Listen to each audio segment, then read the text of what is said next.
Good evening, everyone, and welcome to Wesley Guild SA. My name is Palesa Matanyani, and today we are talking about a very interesting topic: life in the manse, whichever way you decide to call it. We are talking about nabantwana babafundisi. Today we've got brother Bongani Mabunda, umulimo Lisia Tsolofelo, Ketabile, and Rebotile Nkumise. So they will be telling us more about growing up in mission and being bana ba baruti, and they will just give us the gist of it and probably just go deeper into the perceptions that we have about the PK, as we may call it. But before we start, I would like to ask Omam Greta Makwenkwe to please open for us in prayer. Thank you so much. Let us pray. Thixo namandla onke mdali wezulu nomhlaba, Thixo mhle ufana imbeko nozuko. Ngalo mzuzu siza Thixo phambi kobuso bakho. Sicela ubulumko kuwe, sicela ingqiqo kuwe, sicela indlebe Thixo zomamela moyandini wesisa. Uthi wena njengoba uThixo bakho mzali wethu uphulule Thixo apho ufanele uphulula khona, uphilise, ubophe mzali wethu udume ngokulunga, bind wounds that are there mzali wethu udume ngokulunga, heal wounds that are there moyandini wesisa. Wena njengoThixo phephisa Thixo abo abasazayo abantwana mzali wethu, sibulela ubukhulu bakho nenceba yakho nomoya wakho Thixo wethu, imfesane engaka yobaba abantwana mzali wethu bangalo mzuzu babe kule ndawo bakwazi Thixo wethu share experiences zabo ezizawunceda abanye nezawukhulisa abanye nezawulumkisa abanye, nobulela umoya wakho Thixo wethu through it all wanguThixo wanemfesane ngabo. Siyakubulela singabo bodwa nabo bonke abantwana bethu Thixo elizweni lethu, wena njengoThixo khunga ngabo ubavikele Thixo ngofefe lwakho. Zonke izinto sicela siyazi uyasenzela egameni nasegazini kaYesu Kristu Nkosi yethu, amen. Amen.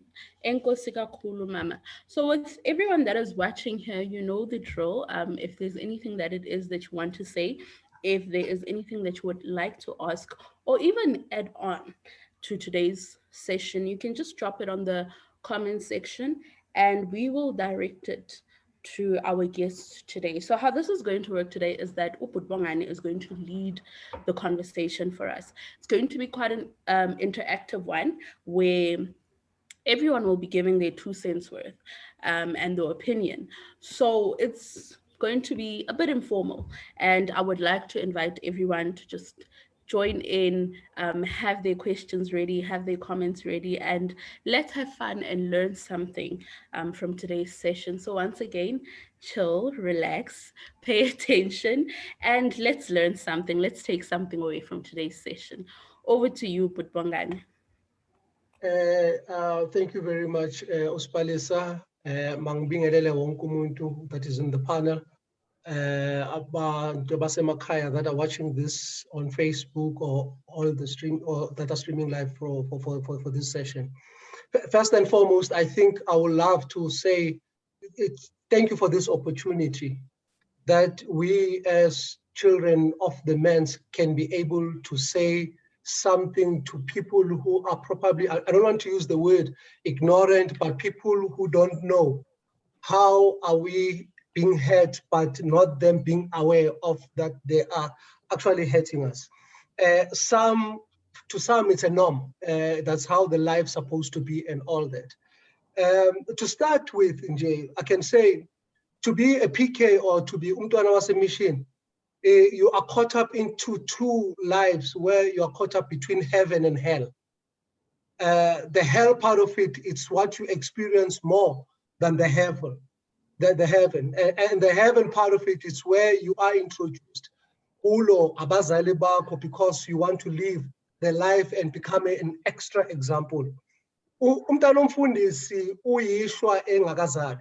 And the reason why I'm saying this is because by the time we are born, already there is a curse upon us that says, "Ilahle alilzali ilahle, ilahle lizala umlotha."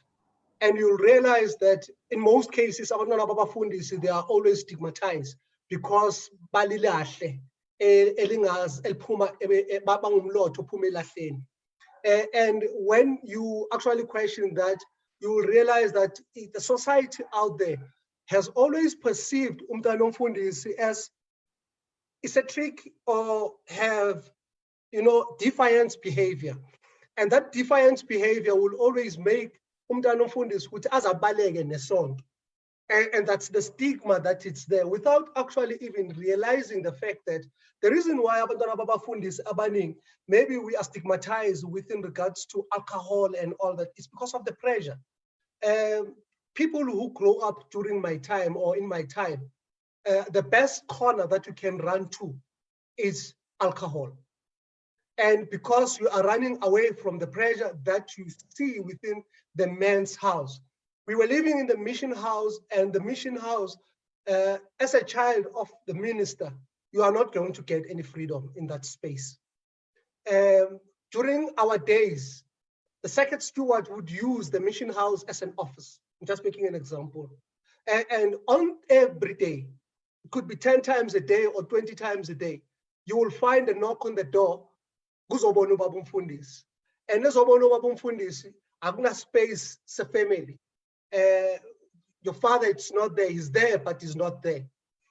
And the worst scenario that you will encounter is when you start to be rebellious about that, I'm studying or I'm doing that, then you are always reminded that this is a mission house. And you always now have to walk the walk. You are not born at any time.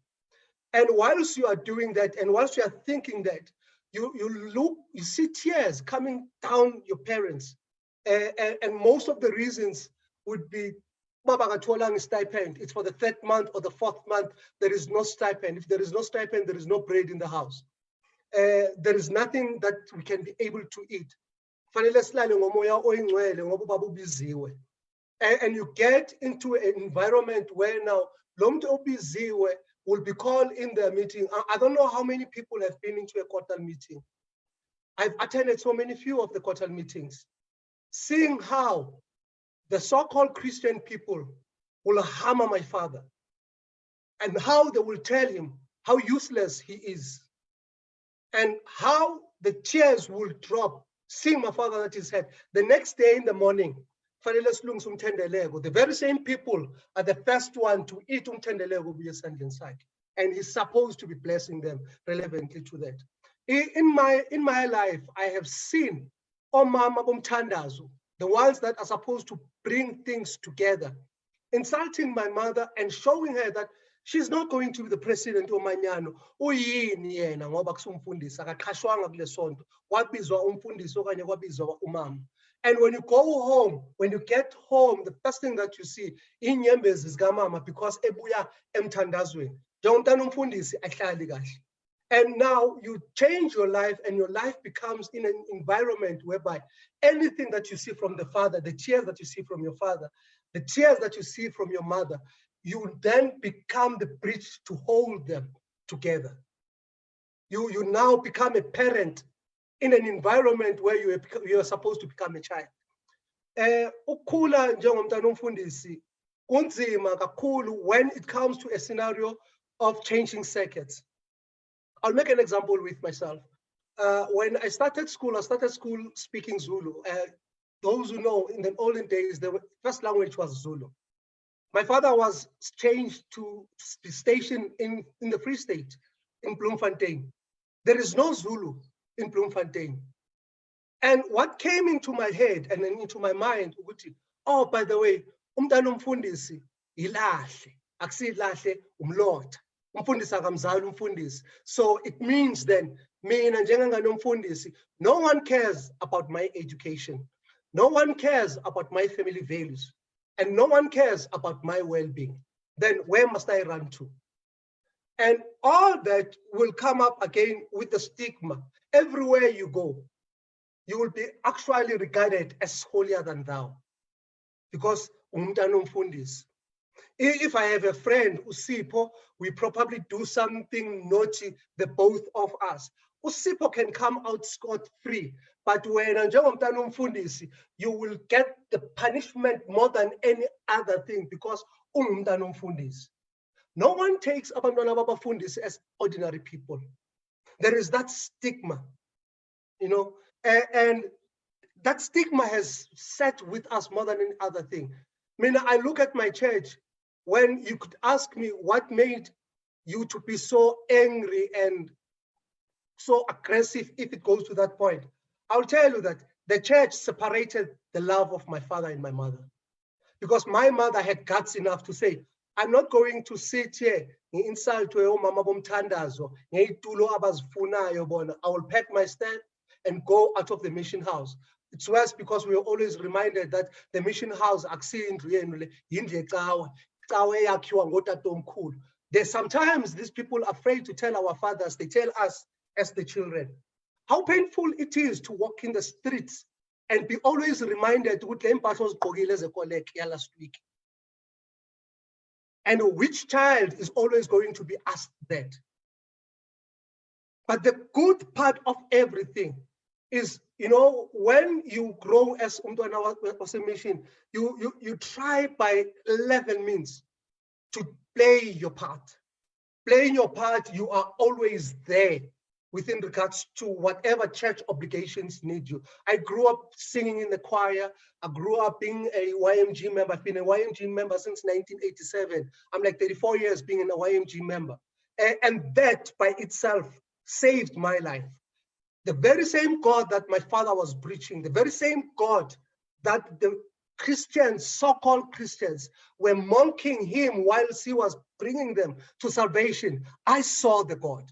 I remember when the days when my father would preach and the pulpit will crack. You know, I remember the days when my father would preach and sing and people will see salvation.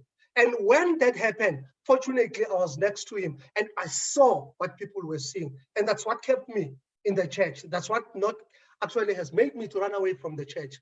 And more than any other thing, this stigma that has always been there. I have always said, I want to prove everybody wrong. Not with being in the church, I'm proving everybody wrong, but to say umntana umfundisi can become a better thing. We are not the clones of our fathers. The people who are called into ministry, it's our parents. I'm not called into ministry, and God forbid, I don't want to be called into the ministry after the experience I've seen within my livelihood. I wouldn't have an experience, I wouldn't want my children to go through the experience, any experience in the mission house. You know, the funny thing is, when my father passed on, I couldn't mourn him, but in a way, I celebrated that maybe because everywhere you go, there is that stigma, there is that touch that is following you. And everybody is expecting you to become an angel. And that by itself, it was a killer. In our church, our ministers, our parents are there to serve. Our mothers are there to support their husbands. But it's our mothers that cries more than any other thing, looking at their husband being insulted, you know, character assassination by people that you don't know, but where the church has brought you to say, and mambuzu baba no mambuzu mama, mama sisahlaleleni kule nkohlakalo esiphakathi kwayo. Athi hayi ubaba mntanami ngibiziwe. Ngize ngumusa wenkosi. Ubona inyembezi zikababa. Ubona inyembezi zikamama ziphuma zehla imhla namalanga, and aziphumi nje on an ordinary day. Ziphuma ngalela langa meke buye emthandazweni wabomama. That day, makumthandazo wabomama, my mother will never come back from any gathering being happy and say, you know, we prayed today. My mother will come back from there crying, say, yini lengake ngayenza labo mama. We don't have family to fall in. That's why we are singular there. And for me, I'm grateful that this platform has been created so that probably the wounds that I'm carrying can stay with me and doesn't go with the next generation, where it can have a stop. And I hope this generation can be able to look at us as ordinary as possible. Singabi naleya stigma esihleli kuso, or more than any other thing. Ngiyabonga. Thank you, Brother Mabunda, with the story that you just shared with us. It is interesting to hear of the violences enacted upon you, albeit symbolic, in the sense that you're being reminded always that emishini agugini. And I can imagine a childhood interrupted and overtaken, because you were saying of how the home was always, so to speak, invaded, because every now and then there was a knock and a reminder that aguginila.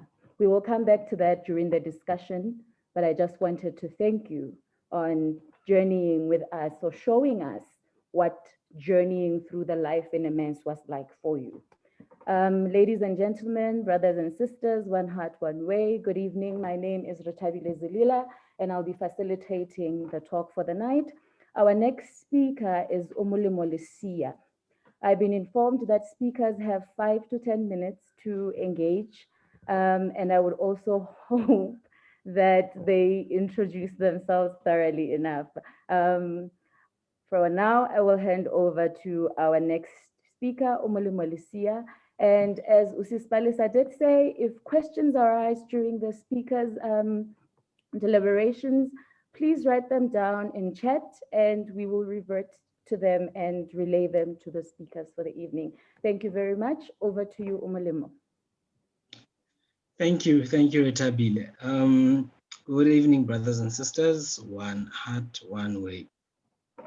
My name is Umulimo Lisia. I'm the son to the late Reverend Khotso Lisia. I was born in Kimberley and raised in Bloemfontein, currently worshiping at St. Luke's Methodist Church, and currently studying. I'm currently a second-year theology student at the University of the Free State.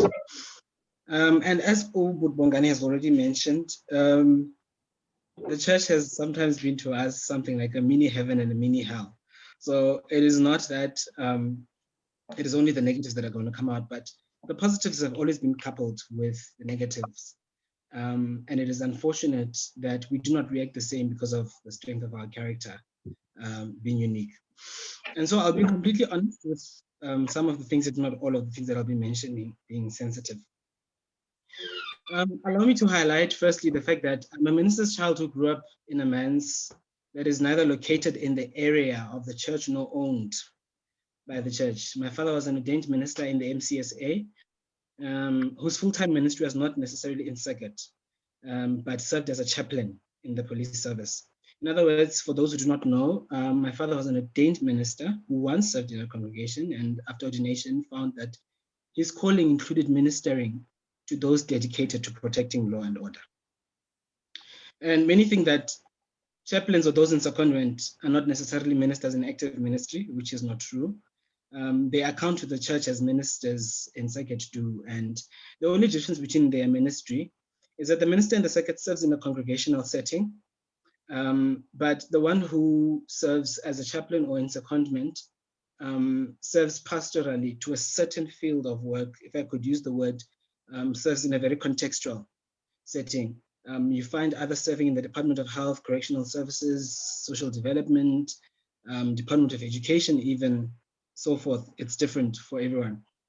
And in this case, my dad was serving the SAPS and exercising his gifts and talents that would be applied in this specific context that could not necessarily be fulfilled fully in a congregational setting alone. And he would also emphasize that it is the church that has granted him the opportunity to serve in this manner that he has served. When the church feels that it is right to recall him and say, you are needed in circuit ministry, that is what the church would do. And before I even mention any challenge, it is important to note that the nature of my father's ministry allowed me to see ministry in a more broader and dynamic sense. It made me realize that ministry, especially ministry of word and sacrament, is not limited to that of the congregational setting, but it made me realize that even if you may be called to ministry in the same place and at the same time, the context in which we serve and how we serve are not necessarily the same. And so my father, being an ordained minister, serving as a chaplain, allowed me to see how plentiful the harvest is, and that we should not have a fixed idea of what church is, of what church should be. More so, it influenced how I saw my calling to ministry. They may not necessarily be rooted in the structure of the church, but in the priesthood of all believers, and allowed me to appreciate the honor that comes with being a servant of God and seeing how God uses even us as the worst of sinners to integrate, to unite, but most importantly, to heal and to transform. But digging more into the nature of his ministry, by virtue of ministering to those who are serving as policemen and policewomen, we, as children of the manse, saw my father finding himself dealing with broken individuals who don't easily address the psychological negative aspects of their field of work. An example is a policeman being called to a house and just finding someone's brain stuck on the fridge after hearing a gunshot. And the nearest person would be Mfundisi Ulisia, not to only counsel the families, but work together with psychologists to counsel the policemen who are psychologically and spiritually affected. It would include dealing with families running to the chaplain's manse, like an instance where there was abuse in a policeman's house, knowing that policemen deal with violence every day, sometimes being violent themselves and taking that violence home. Other families would go as far as referring to my dad, who's the chaplain, as the official pastor was Sekai, because he's the only pastor that the husband, being the policeman, understands because he knows and relates to his field of work. An example would be two wives living in completely different areas who do not know each other, calling my father and saying, Mfundis, tell those men to send money at the end of the month. Because if they don't, they will spend it on alcohol and unnecessary stuff. And he would need to remind them of their moral obligation to provide sufficiently and to not be careless with their finances. And other duties would be included when he would be on standby, even when he's not on duty, because he can be called at any time to deliver news of a death of a policeman to the family, be it day or night. And that would be apart from counseling, apart from pastoral visits, morning devotions, other administrative duties he has to attend to, and sometimes church commitments he's been invited to take care of. And as a result, and I'm sure other ministers' kids will relate, is that because of the immense pressure that the minister faces and bears on his or her shoulders, there comes a time because of the ministerial obligations and its pressure, your father or your mother, no matter how much they try to show that they can be there for you, because of this pressure and immensity of their work, they become emotionally unavailable.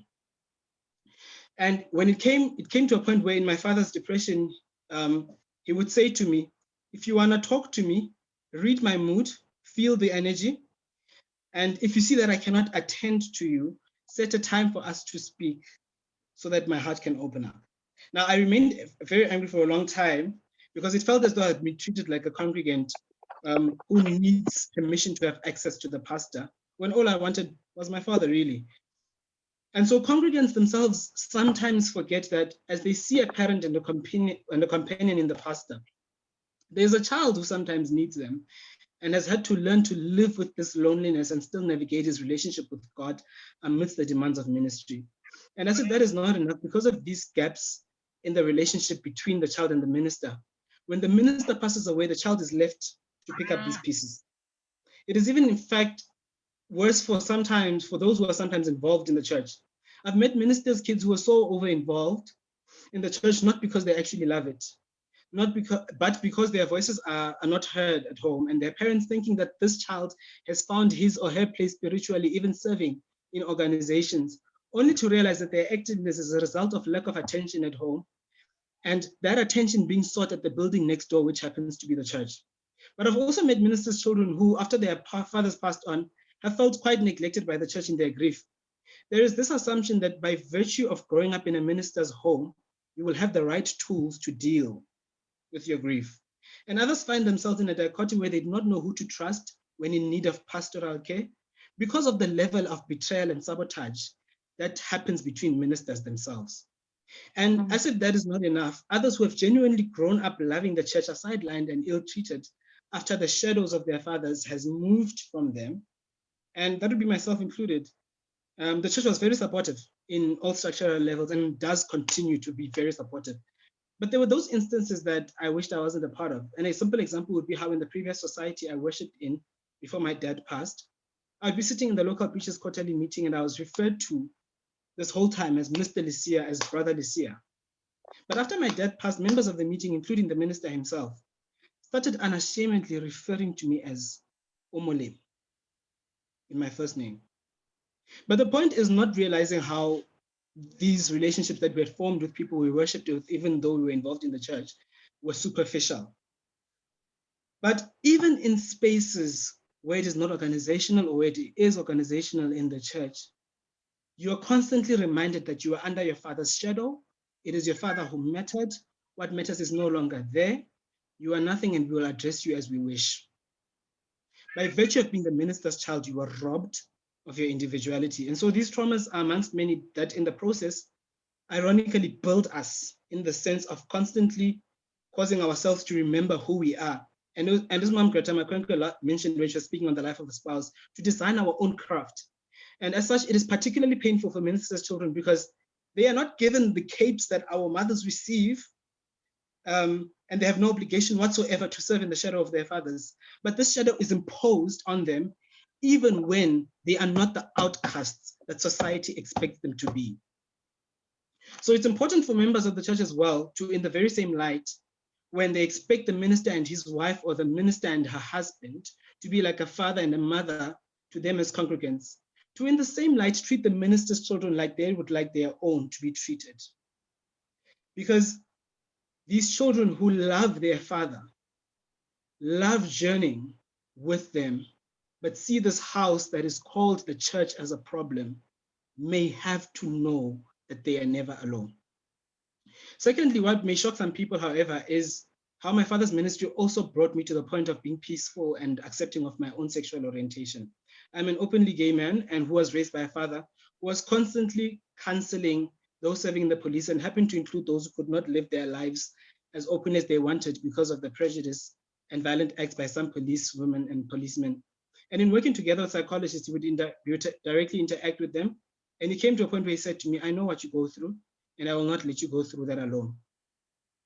And so at some point I then realized that his ministry allowed, or rather the fruits of his ministry allowed me to go beyond the limitations of society and even of the church itself, as many of us are expected to live our lives freely, but not make a noise about it. It's a reality that is prevalent in the Methodist Church. And on the 9th of August, 2018, I still remember the date, he said to me, live your life and be free. Do not be apologetic and do not think that your sexuality will stand in the way of you candidating for the ministry if that is the route you ever feel that you need to go to. I asked him what he would do for the LGBTQI community when he was back in the congregational setting as he was meant to go back to circuit in 2021. And he said to me, Umulem, I will take the necessary steps that it takes to conscientize these people, but you must be patient with me. Because firstly of all, these people can be very quick to threaten me with my stipend when they feel uncomfortable. Secondly, others amongst them are willing to listen, but because of their past experiences, they are unable to and cannot necessarily participate in this conversation. And thirdly, who are you to force them to accept you when it took your own parents a long time to come to that point themselves? And so in that sense, I can say our father's ministry, the ministry of our fathers hurts us deeply, but can also sometimes shape how we see the need to find purpose in the personal challenges that we face. Remembering that just as their call was not about them, but about God, we can also use our challenges to build, to inspire, to heal, to transform, and even take us to the point of relating our call to ministry in whatever form that ministry can take. And in conclusion, the last thing that I would like to mention is that it is up to ministers to embrace their children in such a way that they feel proud to be a part of your journey in ministry, despite the certain gaps in your personal relationship.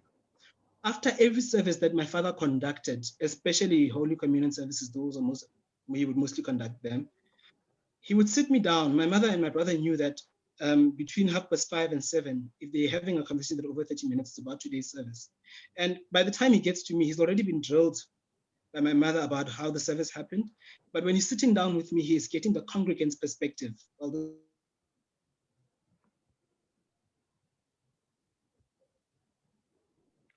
Brother Lysia, we're missing you there.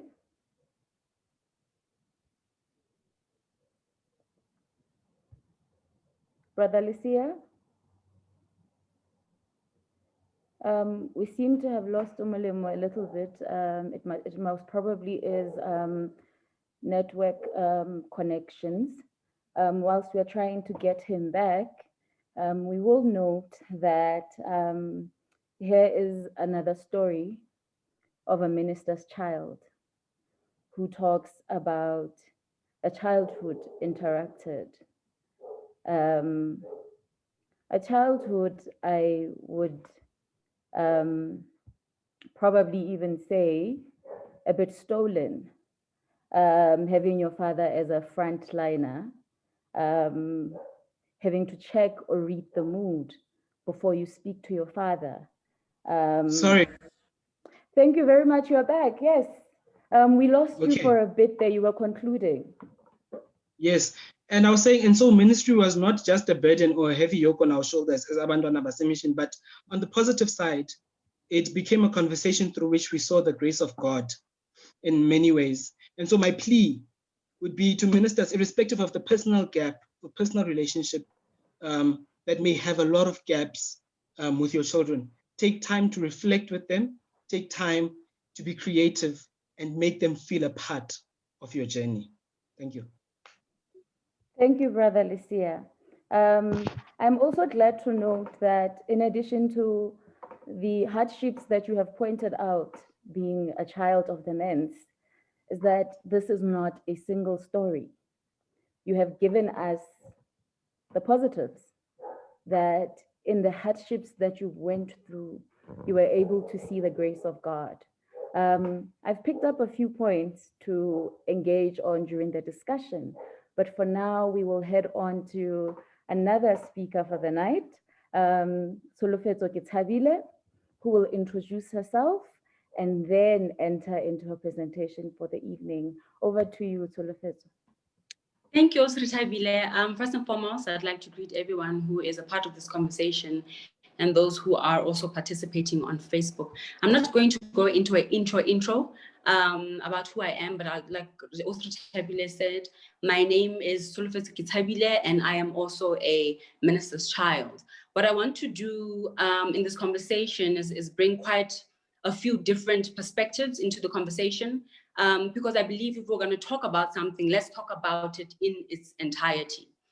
So both of my parents are Methodist ministers. They got ordained, they got married, and then went on to have children. And one thing that they have always done as parents is to constantly drill into our heads that their calling is not our calling.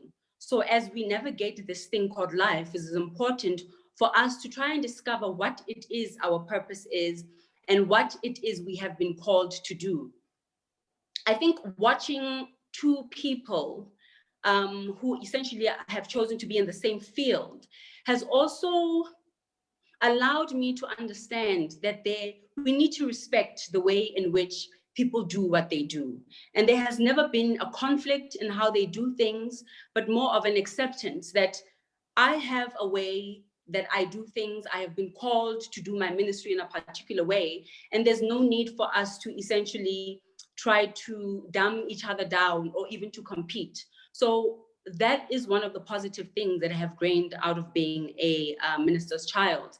I remember as a 13 or 14-year-old, one of the most vivid memories I have as a minister's child is on a Sunday when I accompanied my mother to a communion service. Now, I say accompany because we were given the choice as to whether or not we want to go to church, and also we were given a choice as to where we want to go to church. So we were not limited to the Methodist church. On this particular Sunday, I'm going to the communion service, I'm wearing my pants, I don't have anything on my head. And for me, it was not a big deal because if my mother and my father don't have a problem with the way that I'm dressed, quite frankly, there's nothing that anybody else can say to me. So I felt safe because I knew that they had my back. So I go and I go to receive communion. I'm with my cousin. She's wearing a dress, nothing on her head either. We go to receive communion and, you know, there's a bit of a commotion happening. There are scarves flying in the air.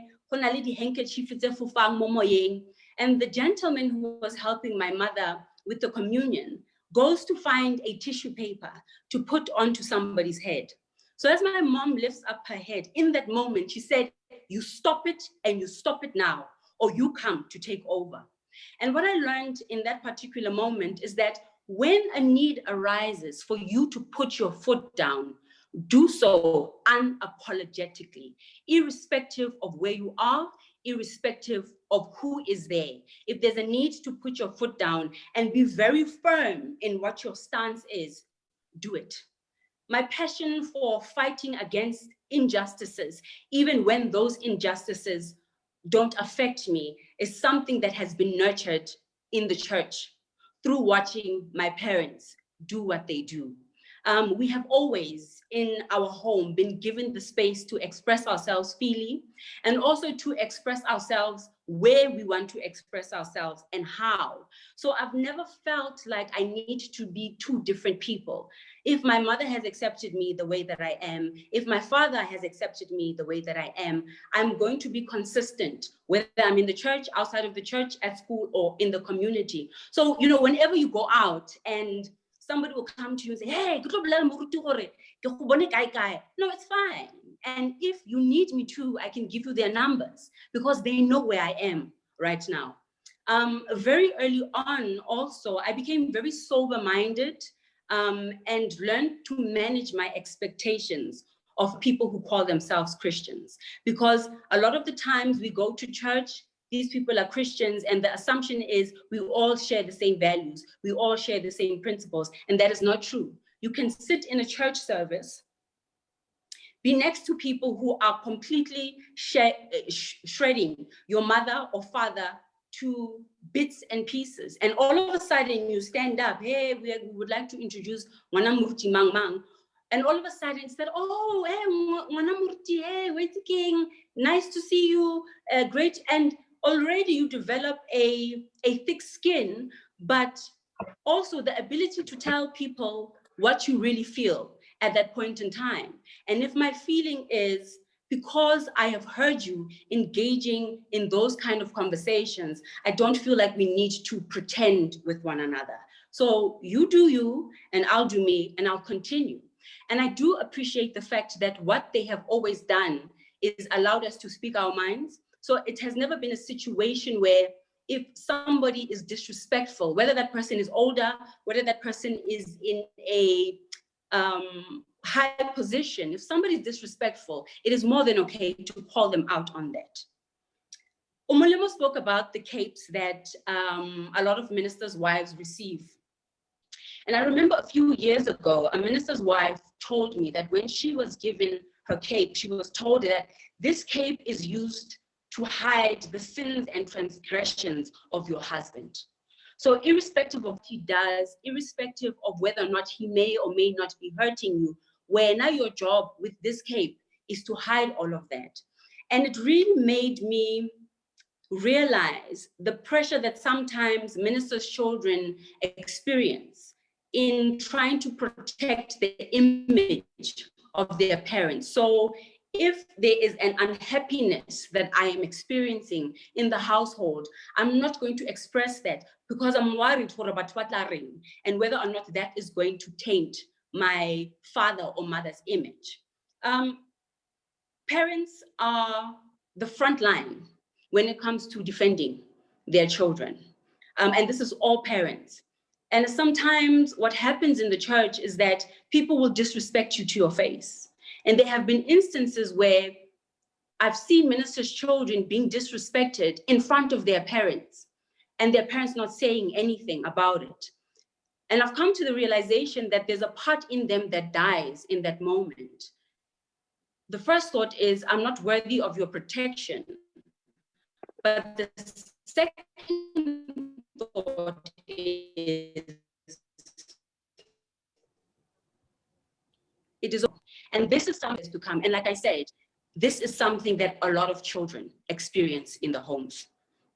Now, we all know that there are people who are the celebrity ministers in the church. You know, the ones who are the great preachers, the ones who are the great singers. And sometimes ministers get caught up in that celebrity to the point where they overextend themselves to the detriment of their families. Now, what happens in the mind of a child who is experiencing that or who is seeing that. In the mind of a child is the church is taking my father or mother away from me. The church is robbing me of a chance to spend time, quality time with my parent. Well, in actual fact, sometimes there is an inability to prioritize the family. I must say this, ministers are hurting as well.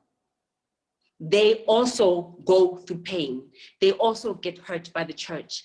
And it is necessary in order for them to become emotionally and mentally available for their families. It is important for them to also go through their own healing. And sometimes that healing is not going to take place in the church. People come to church to get their cups filled. When as a Muruti, you need to find other ways in order to fill your cup. Otherwise, we end up in a situation where so many ministers' children end up inheriting the wounds of their parents. I also think there's a need for the Methodist Church to put family at the center.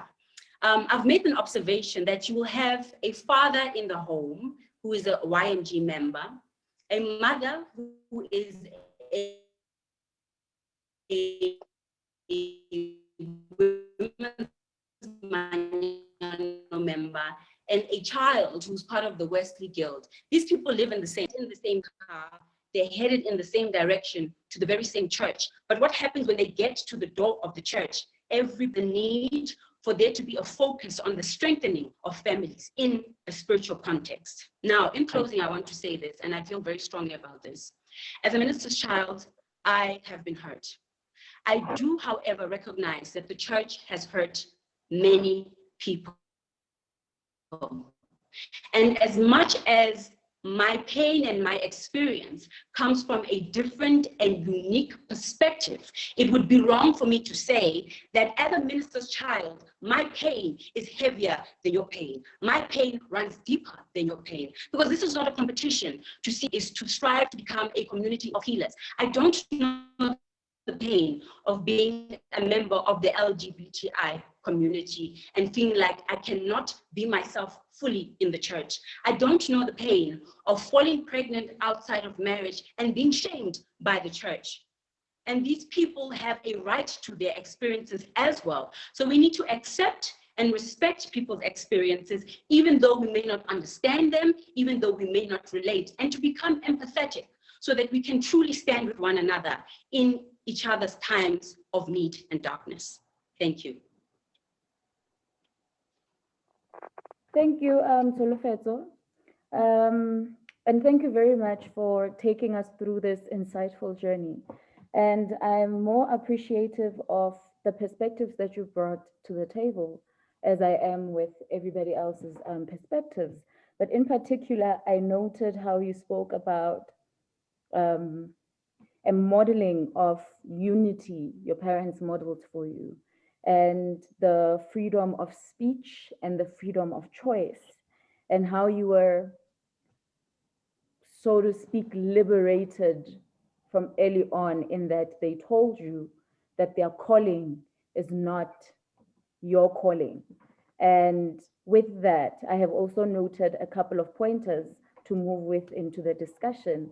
And the next speaker we will head on to is Rebotile Nkumise, who is our dearly beloved sister in the Lord, who will also introduce herself and take us through her journey and her presentation, as we have heard from the previous speaker. Over to you, Rebotile. Thank you, Ritabile. Let me greet you all this evening, all that are on the Zoom platform, as well as those that are watching on Facebook. I am Rebotile Nkumise. I am the daughter of the late Reverend Nkumise. I'm not going to go too much with introductions. My fellow PKs have already said a mouthful. And they've covered, okay, I will add on from what they have said as well. and share just a little bit from my experience as well. There are those people who in the church and outside of the church that refuse to accept your existence as Rebotile, the individual. And they choose and insist on only knowing you as ngwana bishopo kapa ngwana moruti. This takes away your individuality as a PK. And in some cases, some of them make it their life's mission to make a place where you find peace and joy. They make it unbearable to worship and serve in peace. They turn it into a toxic space for you. And this is this all in because ntatwa hao kapa mme wa hao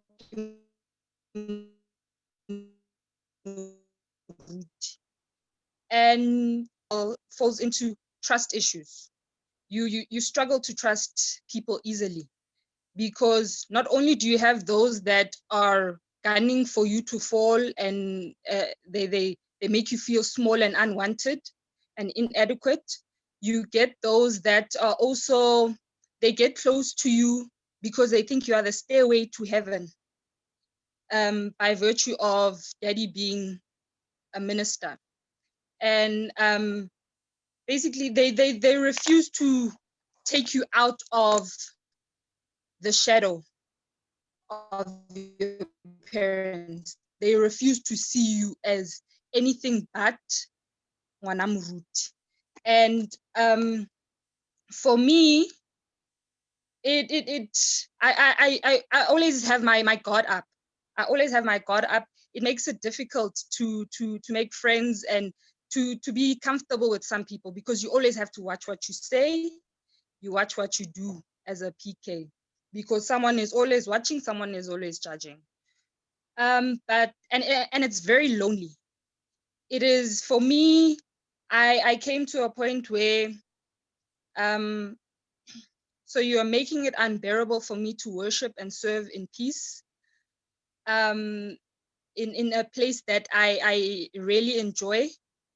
Then you draw closer to God in a way. For me, I drew closer to God, and I had, in my loneliness, living in my loneliness, I found a friendship with God. And basically, for like, after all is said and done, when you have nothing left and you have like nothing, no one, you know the person who's got your back is God. And that makes it easier for you as an individual, not only as a PK, but everyone. It makes it easier for you to hold your head up high and move on and be your own person. Now for PKs,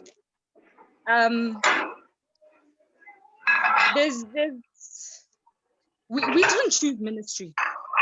We didn't choose ministry. My father has a calling, he goes into ministry. He chooses my mother to be his companion in this ministry. And now you come in later in life a little bit as a child, you are joining them in their journey as well. There's a space for your father there's a space for your father in his ministry, and there is a space for your mother. And then the children are left out a little bit in the cold, unintentionally by their parents.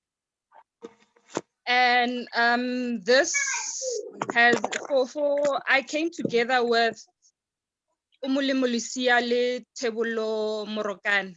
We came together and we decided to create a sort of safe space for Methodist PKs, where there is no judgment, where there is no guilt about talking and doing whatever you want to do as a PK. and a healing space, because there's a lot of pain. PKs go through a lot of pain. There's a lot of heartache. There's a lot of anger as well that we experience. And just to make it clear, my experience will never be the same as another's. But at some point, we do come to a common ground, and there is somewhere where we can relate as PKs. So the sacred space that we've also created, which is the Methodist kids retreat, we had one this past Saturday, the first one. It is also a healing space, spiritually, psychologically. We talk about our experiences, but we also realize that we need to go beyond talking about our experiences, because we can't keep rehatching wounds the whole time and repeat ourselves. We going forward with talking about our experiences and all of that, we create a fellowship between us, and we connect. We create relationships between us as PKs, because you never know. You never know, Guti. I think our parents, there comes a time where there are situations where, say, our parents, ministers, they don't get along. They don't get along. Apologies, Rebotile. I just need Yes. to ask Tseleng to please mute your mic.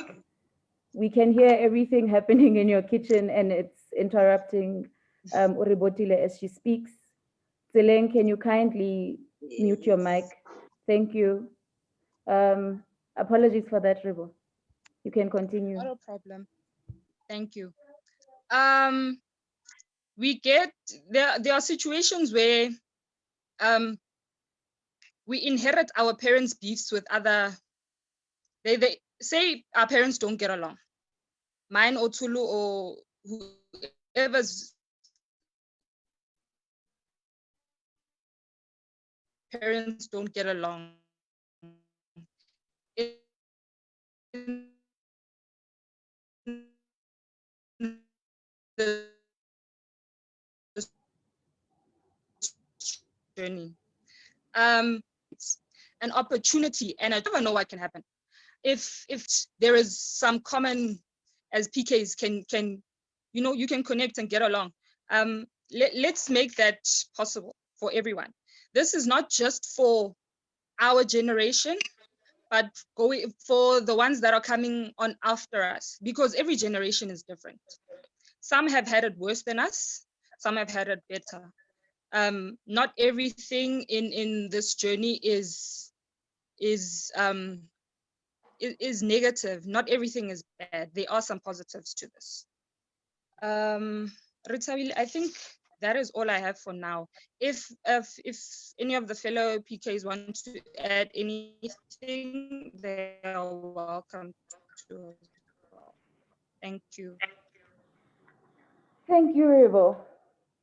Now I think we get on to the good part, the conversation. We've all heard from you individually and your unique experiences. I would like to also ask you to have your videos on so that we can engage some points into detail, because there were common points raised among you. And the first thing I would like to talk about, I didn't hear Utulu speak about that. I'm not sure if Umulemo touched on it, but being a child whose father was in the chaplaincy, I don't know about the moving about and the stations, how do they work? Perhaps Umulemo will take us through that. But Uput Bwangani touched deeply on the traumas incurred as your parents change stations and you get to navigate these different spaces. I'm quite interested in how the space and your bodies engage with these change of environments and these pains and these traumas and so forth. So I would like to hear from you individually into, let us into that experience, and not just into that experience into the negatives, but what a future church looks like when we look at the stationing of ministers. What are you hoping for? What is, like Sis Oribotile said, that we are doing this, we are having these discussions for those that are coming after us, who are younger than us. And by us, I mean you guys as PKs. What then can you say the world that you desire is, but speaking from the traumas of changing stations? Anyone can start.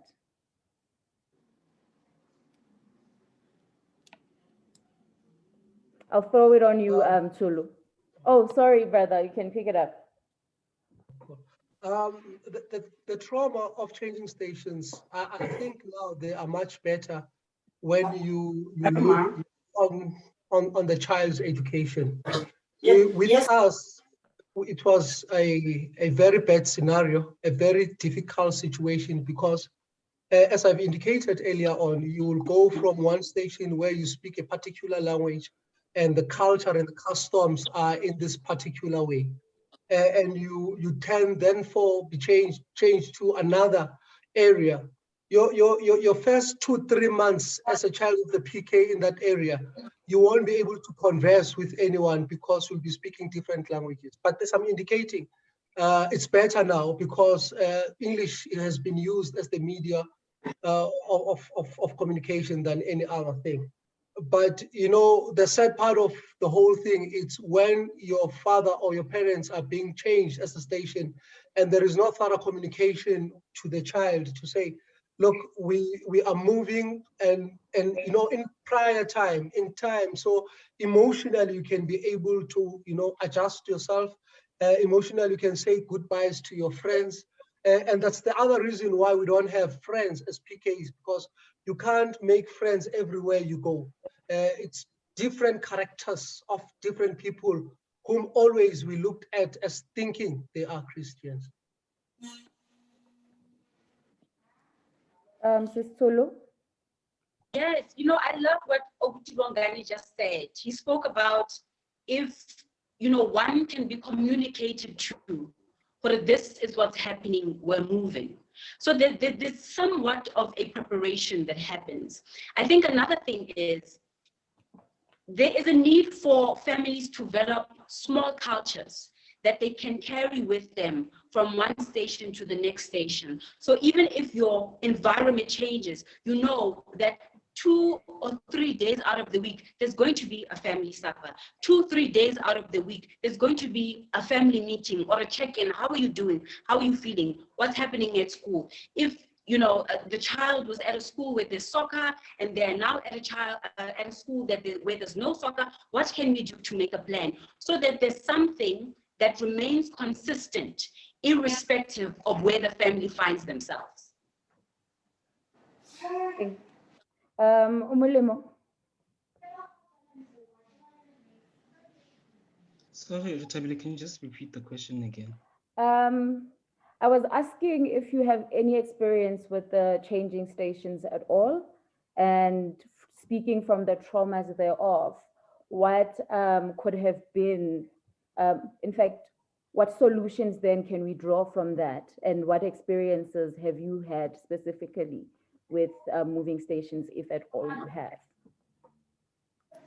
Okay, I've never specifically had that experience, that challenge of moving stations. In the different areas that my father moved in serving as chaplain, I was blessed enough and fortunate enough to be in one specific area till the day he passed away.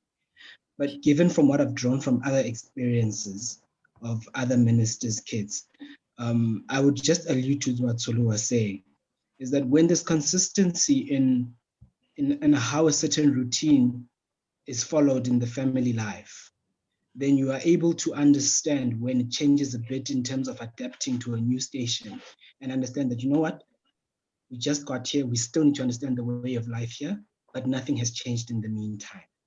And that allows you to have a positive view in terms of how you adapt yourself as well when it comes to school, when it comes to making new friends. I've come across ministers' kids who would be there 1 year, and all of a sudden they are told that we are moving.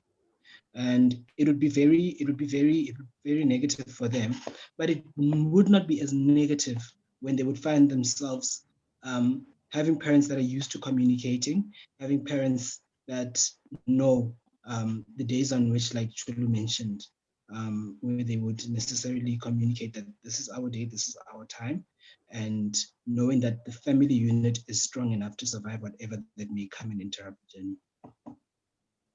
All right. Uribotile will not be engaging on this one. I'm hearing across all three of you that child empowerment is important, that children be included in the moving, be informed and prepared, and that the family structure be somewhat stable internally, because it will always move. Be stable internally in that there are checks and balances, that 3 days a week, there's a family dinner, or there will be a check-in. But you also spoke about something that is has been a common theme across your stories, unspoken loss, the violences that were inflicted upon you, the alienation, which read as numbness or a forced acceptance of situations that you have gone through, a silencing and an anger and a policing of your beings and your bodies. How has that manifested into your adulthood? I know that Uribotile mentioned something about now being careful who she befriends, who she speaks to. And I imagine that is not an easy life. How have these experiences, particularly the negative ones, manifested in your adulthood? How do they impact you now? Or how have you dealt with them? The question is to all of you. Yeah. Okay.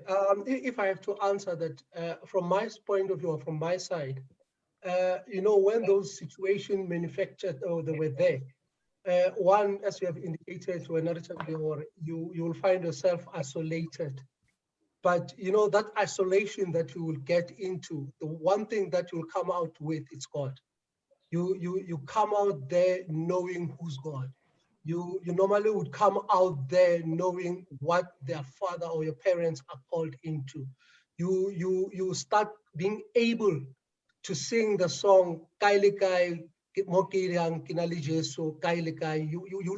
You understand when it's been said the Lord is my shepherd. And all that comes from that point, that derived corner that you were left alone. I think for me, that one particular thing that has actually made me to be the man I am today, it's the YMG.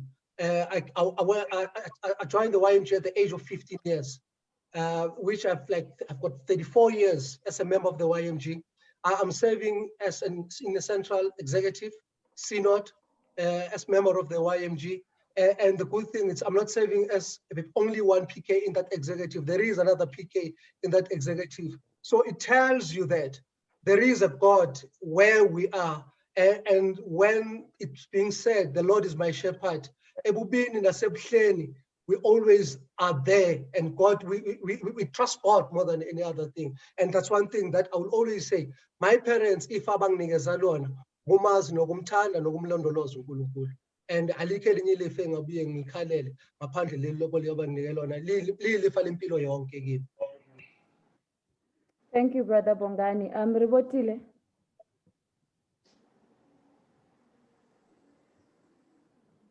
Yes, Rutabile. Oh, can you just repeat the question? Oh, again? Sorry. okay. So I was asking in terms of these performances that you've had to live through. manifested into your adulthood? Can the person whose volume is on please mute their mic?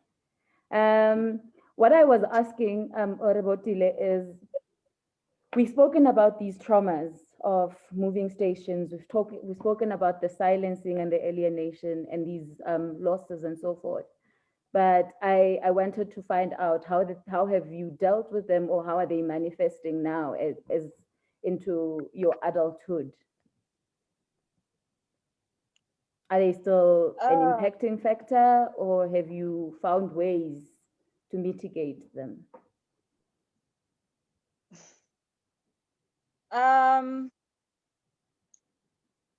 By always having my guard up.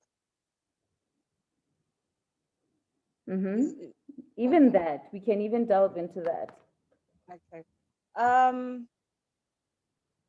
I like, as a PK now, I've been told by other older PKs, but be careful who you befriend, especially within the church, because not everyone has good intentions. Some of them befriend you and they are not honest, ne? They are not honest, but they batla o tlisetsa ditaba tsa batho to you, ne? Le tla sheba batho between the two of you. You are not 100% sure as to what they are saying when you are not with them at the same time. I don't know if I'm making sense. I am very careful with who I get close to. And a lot of people have said to me that I'm stuck up when they first meet me. I'm very stuck up. I'm a snob, I'm whatever. And only once some of them have spoken to me and have gotten to know me, I get comfortable once I'm familiar with you. Then, only then do people realize, oh no, Ganti, she's like this. I thought, you know, and at the same time, they yeah, man, I don't know what else to say, Ritabile, honestly. Thank you very much. It's okay. I'll hear from the other PKs if they want to add on, or we can move on to the next question. If I can just speak from my perspective. First of all, I didn't say whose child I am. So my father is Reverend Dr. Kenalwane Kitabile, and my mother is Reverend Dr. Jipuseng Lebaka Kitabile. And anybody who knows my mother knows that, let me go somewhere else. You cannot be my mother's child and see the way that people respond to her when she speaks up for the truth, hear the things that people say about her when she speaks up for the truth, and not develop a thick skin. So if there's one thing I have developed just through observation, is developing a thick skin. And also understanding not everybody is going to like you. If everybody likes you, there's a problem, because there's a part of you that is too accommodating of everybody that is coming into your life. And just having a strong sense of self and being able to stand alone when nobody else wants to stand with you. And Shame, I don't want to lie. Now, listen, I'll give you nothing more than 5 seconds. If I feel like it's nonsense, I'm gone. Because I simply feel like I deserve better. So there are things that I just simply don't. If I smell that there's a problem, I'm out. That is very interesting, and particularly for a young woman in the church, because there are many labels, there would be many labels attached to that. And my particular interest as a woman, how have you, or is it still with a strong sense of self and the thick skin? What have been those that hit home and you're like, ouch? I think the most painful thing that anyone has said to me in the church is, number one, what too much did you say?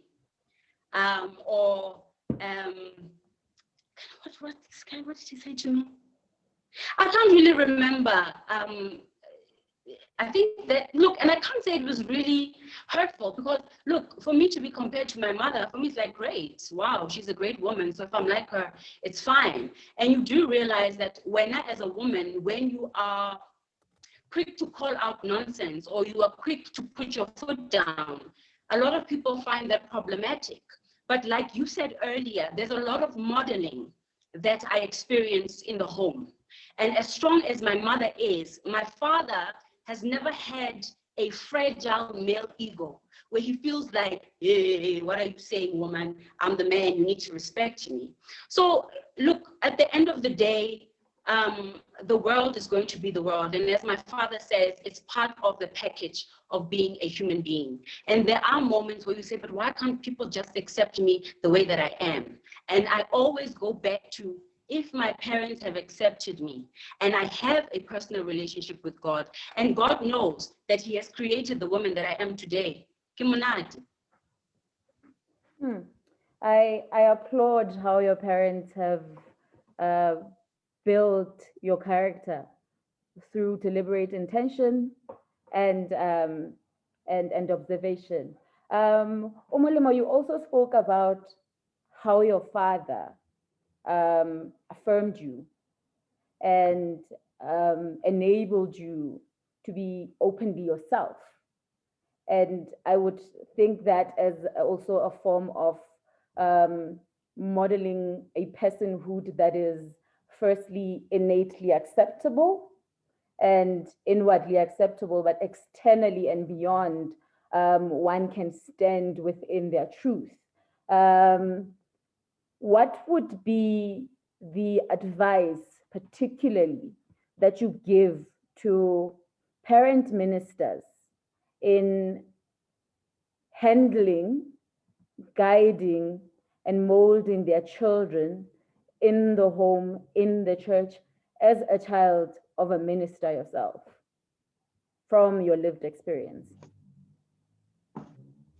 Okay, that is a very broad question. But firstly of all, what I saw my father do is to recognize, he recognized this gap. What happens is that you're done as a mission, but there's this sense of people forgetting that at that very same society. So what my father would do is that he identified this, if I could call it a gap, and he said there were moments when he would say, your experience of church, by virtue of you being my son and journeying with me in this ministry, the experiences that you come across also contribute to how I see my ministry become relevant each and every day. Because what you experience is no different to what another child of any congregant experiences. And I saw him use my experiences within the church and with my sexuality, like you mentioned, to want to understand and dig deeper and have a deeper culture of listening, of engaging the realities of the church. Because now there's this dichotomy of the church being in conversation about the LGBTQI community, where you have ministers themselves who have children who are not open about their sexualities, and some of those very same ministers being homophobic without knowing whom they are crushing in their own home. And on another hand, you have people like my father, who unfortunately did not write this, who unfortunately did not necessarily communicate this, who came across such people by having one-on-one conversations with them and getting to the point of deep listening to be able to relate to the story of his child and to the story of many others whom he invites to the means of grace. So I think what's important, the firstly of all, is for ministers to sometimes consider their children in light of their experiences and how that is a reflection of their own ministry, how that is a reflection of how they've been fulfilling their parental role in terms of their children understanding what church is, but also what the family is supposed to be, despite what the church has done and what they've experienced. And like I said, and I would always emphasize this, make them feel proud to be a part of your journey. Because from that, I drew the importance of deep listening, engaging people's experiences before I exert my view, and coming to realize that because of the different contexts that we come from, we also don't even see church the same. Even when we refer to the church as a safe space, as a home, we do not view it the same, especially in light of what we experience also as PKs.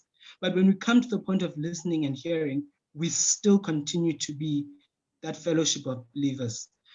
So if ministers could do that, we could have more healthy relationships with our parents and how we view the church as well. Thank you, Omolemo. We've spoken a lot about the pains and the strengths that you guys took from the pains that you experienced.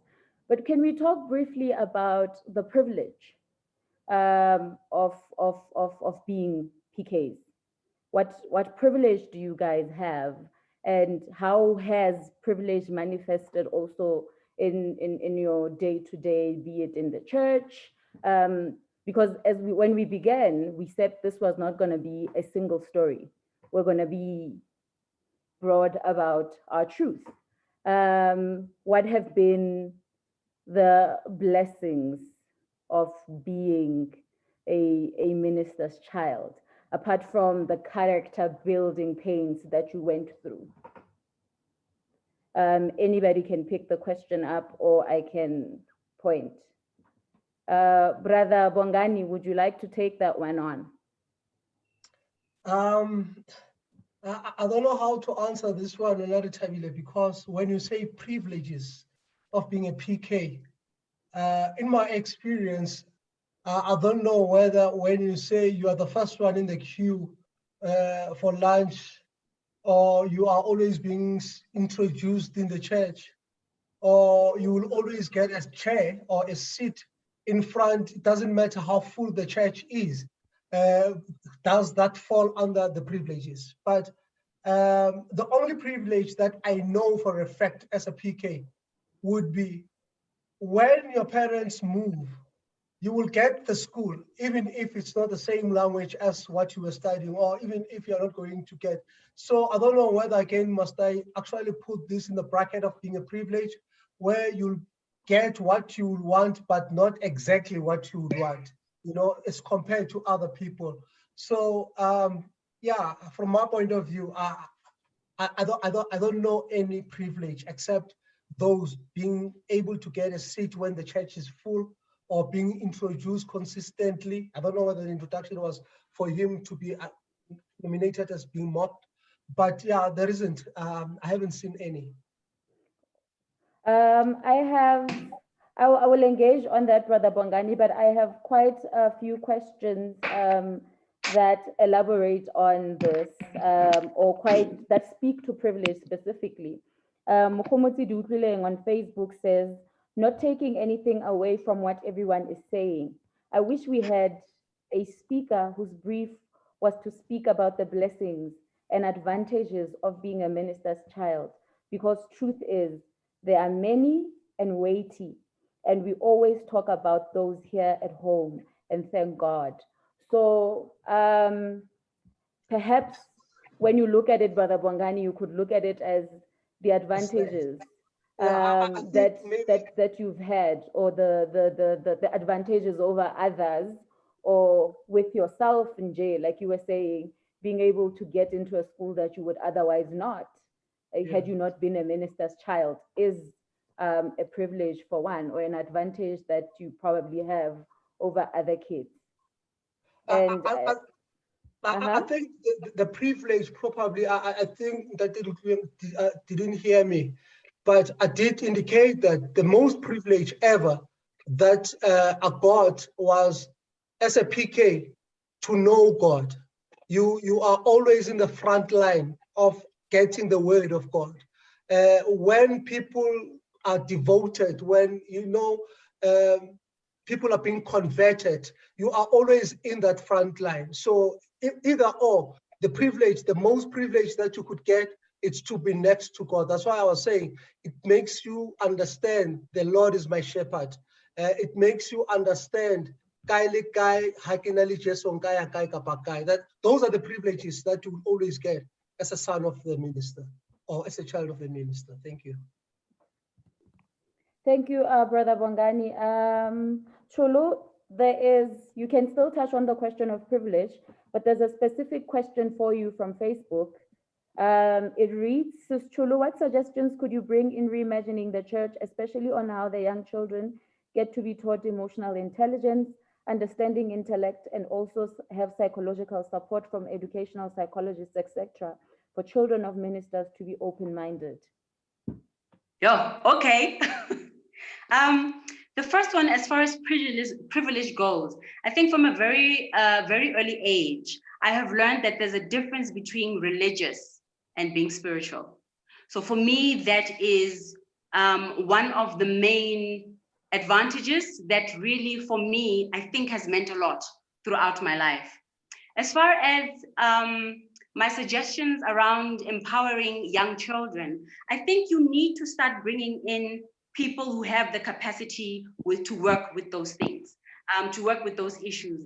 There's so many, I just believe that, there is a lack of a collaboration between so many organizations. So try and identify an organization in your area, or reach out to someone who you feel might be able to help you with that particular issue. But I think it's important to, when you talk about the empowering of children, you need to be very clear on what do you mean when you say empowering. I always like to say, when it comes to children, some of these things you need to practice. So for example, what do you do when somebody comes and grabs you?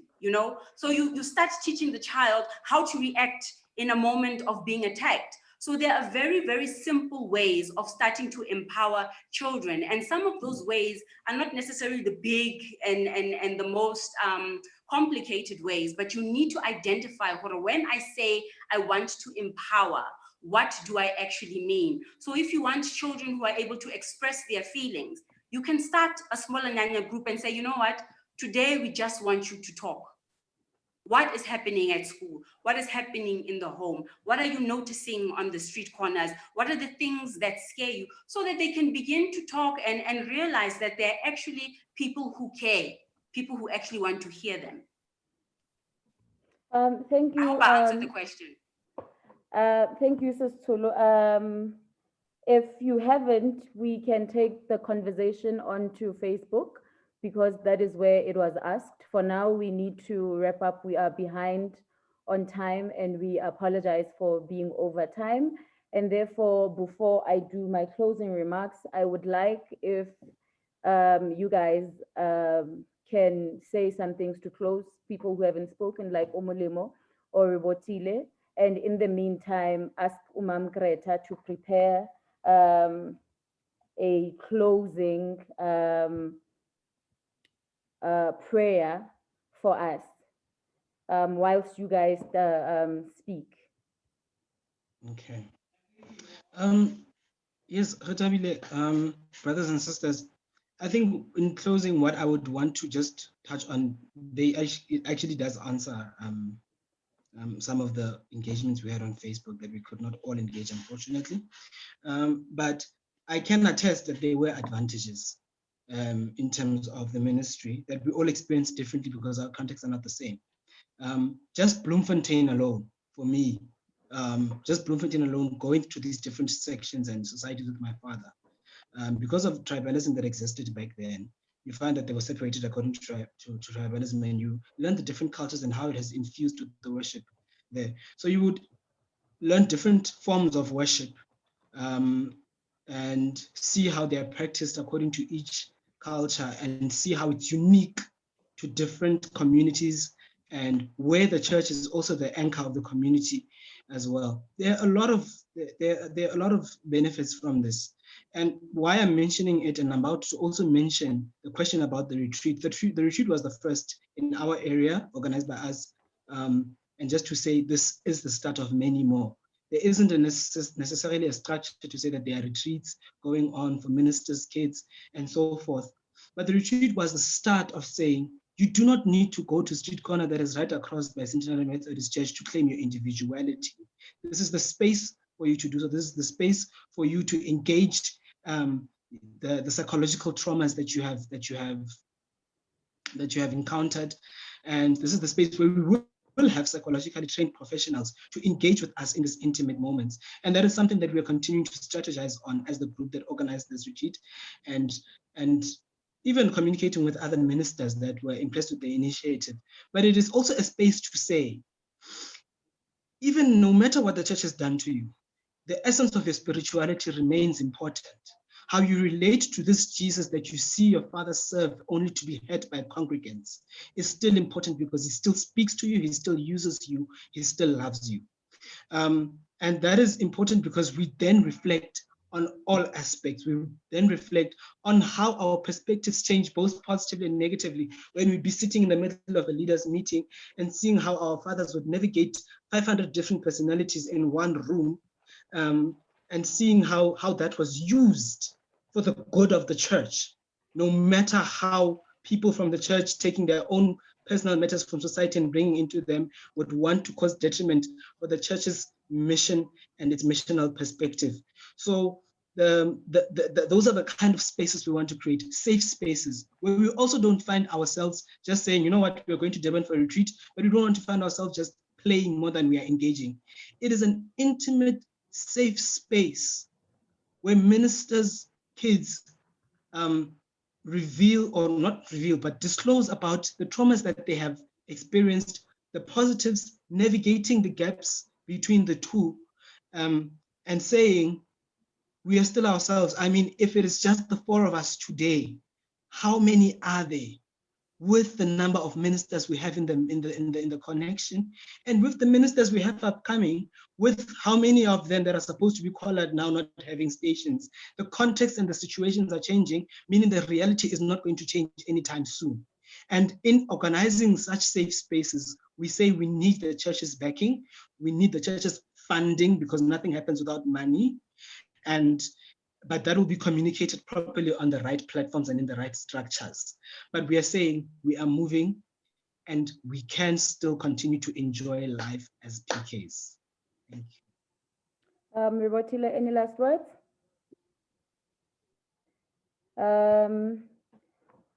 Well then, that is my cue to say thank you to an incredible panel that has given us only a gist or a tip of the iceberg into what the journey of a minister's child looks like. And I hope this has offered us the space and time to reflect on how we have been treating them, speaking to them, engaging with them in different platforms. And I hope that this has enabled us then to remember their humanity and their personhood, to allow ministers' children, to be people, to be individuals, and to also exercise and partake in this free will that we've all been given by God. And I hope that moving on and moving forward, we have taken the pointers that the ministers' children have deliberated upon. I know on Facebook there are people who have said we need debriefing or counseling for ministers' children, and there has been other comments that say the church has been unfair. But we've looked at many elements and many facets, problematizing the parenting, problematizing the church, and also talking about privilege, albeit we didn't delve into it deeper. But I hope that this is the first of many conversations where PKs are offered an ear, are offered a space, and the church gets to reflect, especially congregants, on how we treat ministers' children and how we enter the mission house and how we treat them as they change stations and navigate. But I'm sure that we were not alone. There were parents with us who were listening in and who were hearing as the minister's children were speaking. And therefore, I would like to ask again Umam Greta to speak to us and offer closing prayers as well.